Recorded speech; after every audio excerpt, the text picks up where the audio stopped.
Hello, new viewers, returning guests, and like-minded health seekers. Thank you for tuning in to another episode of What's the Best Diet for Humans and What's the Best Diet for You? Today, we'll be covering one of the most powerful nutrients there is, niacin. We'll be discussing how it relates to turning our food that we eat into actual usable energy, how it affects our athletic performance, and how it is related to extending our maximum potential lifespan.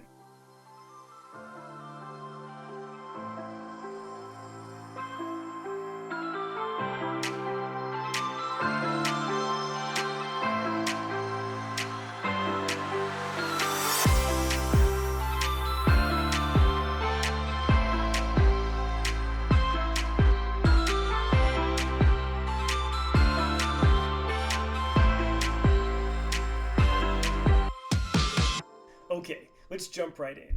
In order to really appreciate the depth, magnitude, and just how powerful this nutrient is, we're first going to have to discuss another molecule, and possibly one of the most powerful molecules in all of nature. So let's hear what a couple other researchers and scientists have to say about this amazing molecule.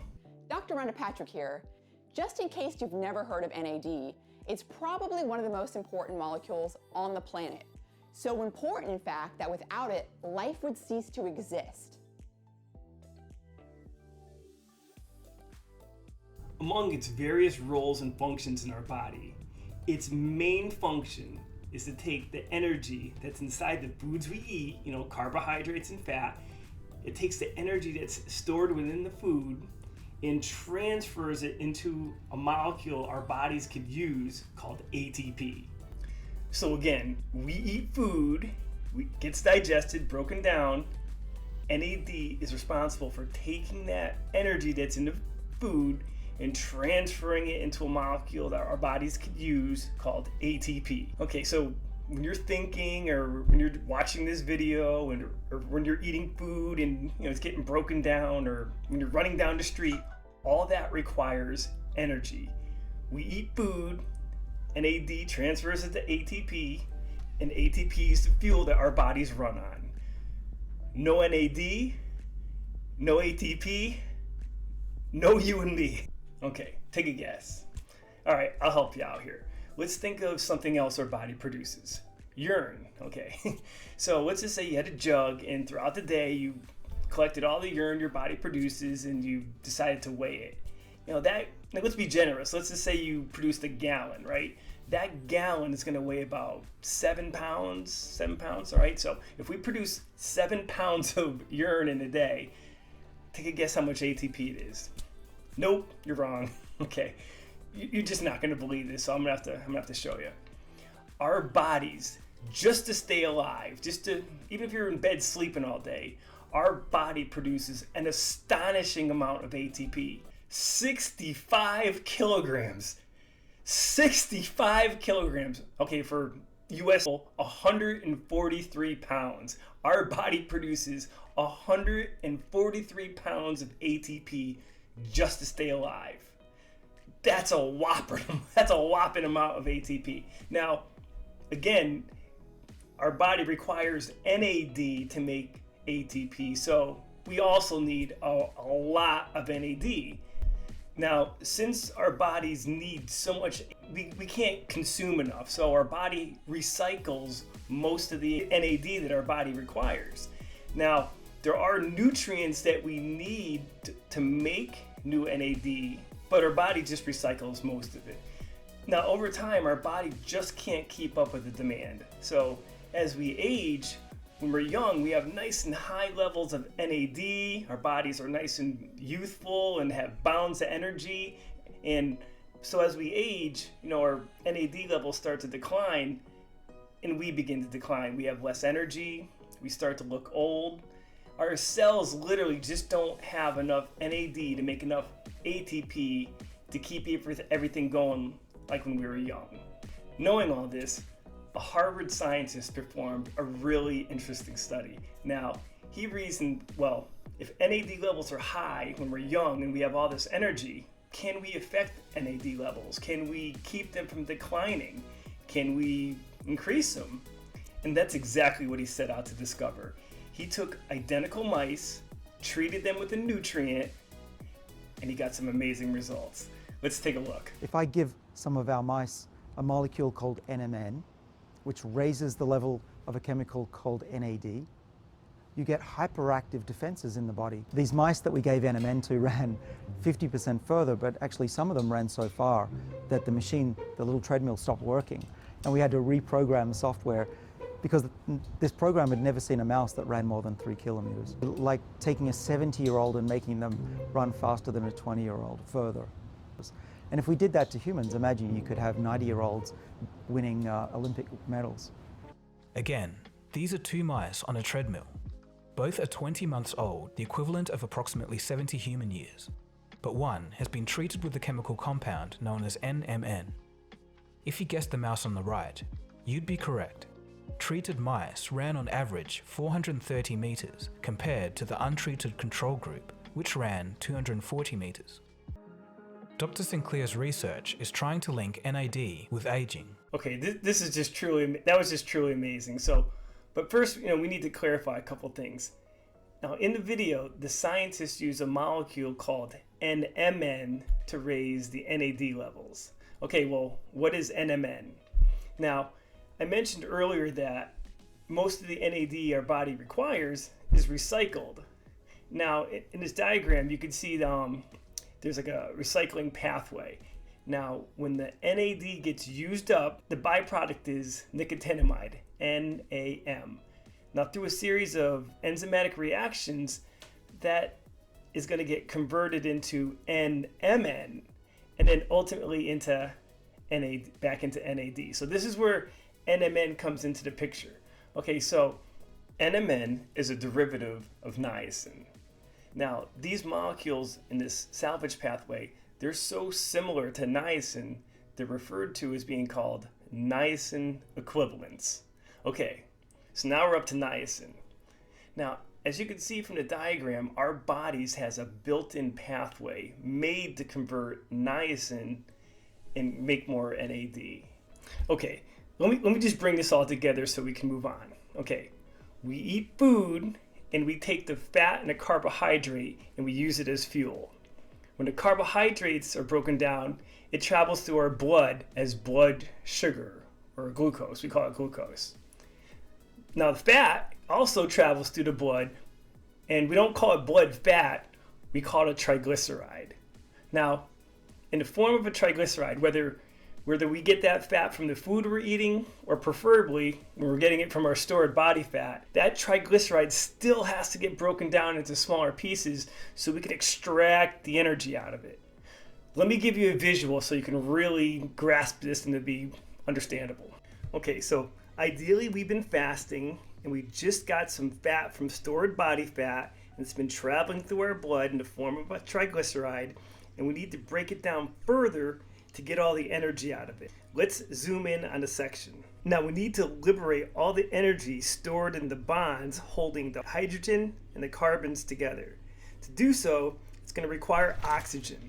We're going to release the energy, and as a byproduct, we're going to produce water and CO2. But we need to do this slowly. Now this is where the NAD comes into the picture. Through a series of reactions, we're going to keep chopping that triglyceride up into smaller and smaller pieces, and we're going to run those pieces through the Krebs cycle, and this is where we're going to transfer all those electrons from the triglyceride into the NAD, and we're going to keep doing that over and over and over again until we produce that whopping 143 pounds of ATP per day.